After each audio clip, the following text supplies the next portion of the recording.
बिहार विधानसभा चुनाव में एक नई तस्वीर सामने आई है और यह तस्वीर है पवन सिंह और उपेंद्र कुशवाहा की। पवन सिंह और उपेंद्र कुशवाहा की मुलाकात दिल्ली में हुई है और पवन सिंह ने एनडीए में री एंट्री के चलते ही reality show rise and fall को छोड़ दिया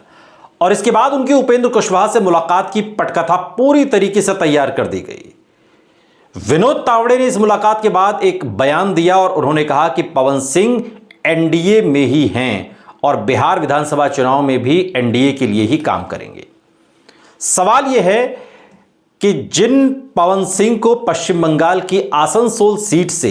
बीजेपी लोकसभा का टिकट दे रही थी, वो पवन सिंह उस सीट को छोड़कर बिहार आते हैं और बिहार में उपेंद्र कुशवाहा के खिलाफ लोकसभा का चुनाव निर्दलीय लड़ते हैं और न सिर्फ उपेंद्र कुशवाहा को हराते हैं बल्कि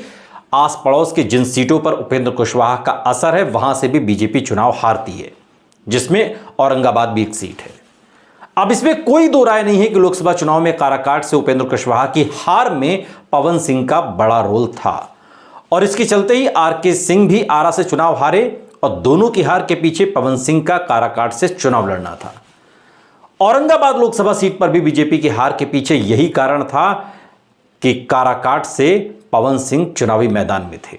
और इसका असर जो कुशवाहा वोटर हैं, जो उनकी नाराजगी है, वो बीजेपी के लिए औरंगाबाद और आरके सिंह की सीट पर नजर आई आरा में। दरअसल पवन सिंह जब काराकाट से लोकसभा का चुनाव लड़ने के लिए खड़े हुए तो राजपूत वोटरों की एक बड़ी जमात ने उनका समर्थन कर दिया। नतीजा यह हुआ कि पवन सिंह जीते तो नहीं, लेकिन उन्होंने खेल पूरा बिगाड़ दिया। वोट कटने की वजह से उपेंद्र कुशवाहा हार गए और इस चुनाव के बाद, इस हार के बाद कुशवाहा वोटर्स में जबरदस्त नाराजगी पसरी और इसके बाद कुशवाहा वोटर्स ने एक मुश्त होकर आरा और औरंगाबाद लोकसभा सीटों पर एनडीए के खिलाफ वोट कर दिया। नतीजा क्या आया? नतीजा यह आया कि आरा में बीजेपी से आरके सिंह तो औरंगाबाद में बीजेपी से ही सुशील कुमार सिंह चुनाव हार गए। अब बिहार में फिर विधानसभा चुनाव की तैयारी हो रही है और बीजेपी इस गलती को दोबारा दोहराना नहीं चाहती और इसीलिए पवन सिंह और उपेंद्र कुशवाहा में सुलह की स्क्रिप्ट लिखी गई है कि सुलह हो जाए दोनों में। दिल्ली में यह स्क्रिप्ट लिखी गई जिसका असर बिहार में शाहाबाद इलाके में दिखाई देगा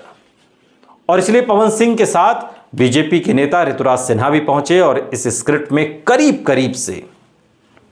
यह तय कर दिया गया कि स्टार की जो पावर है, यानी कि पवन सिंह और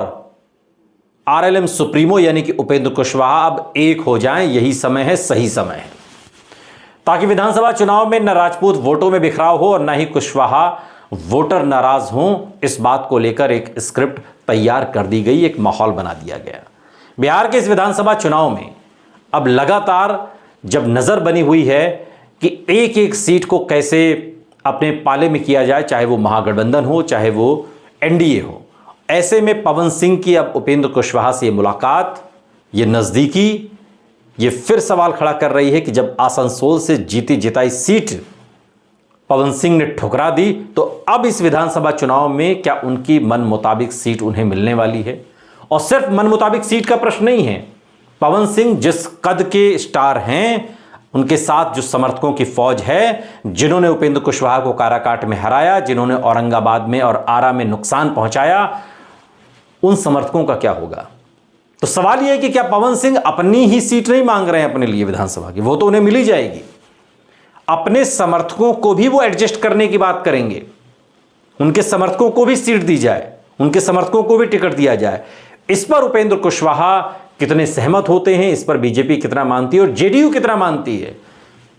क्योंकि सबके खाते से कुछ ना कुछ जाएगा। जब सबके खाते से कुछ ना कुछ जाएगा, क्योंकि आपको याद करना चाहिए विनोद तावड़े ने यह नहीं कहा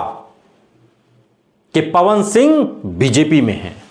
उन्होंने यह कहा कि पवन सिंह एनडीए का हिस्सा हैं और एनडीए का हिस्सा रहेंगे। यानी कि जो अब कटौती होने वाली है वो जीतन राम मांझी के खाते से भी होगी, वो नीतीश कुमार के खाते से भी होगी, वो चिराग पासवान के खाते से भी होगी, वो उपेंद्र कुशवाहा के खाते से भी होगी, वो उन सभी घटक दलों के खाते से होगी जो अब तक सीट बंटवारे को लेकर कहीं ना कहीं जोतम पैजार की स्थिति में आते हुए नजर आ रहे थे। लेकिन अब उसमें एक और किरदार की एंट्री हो गई है पवन सिंह। पवन सिंह का जो असर है वो वोटों में कितना तब्दील होता है ये आने वाले समय में पता चलेगा, क्योंकि बीजेपी पवन सिंह को लेकर पहले भी एक दांव खेल चुकी है और एंड टाइम तक जाते जाते सब कुछ लग रहा था कि साफ है, लेकिन फिर पवन सिंह ने जो पलटी मारी, उस पलटी मारने के बाद यह हुआ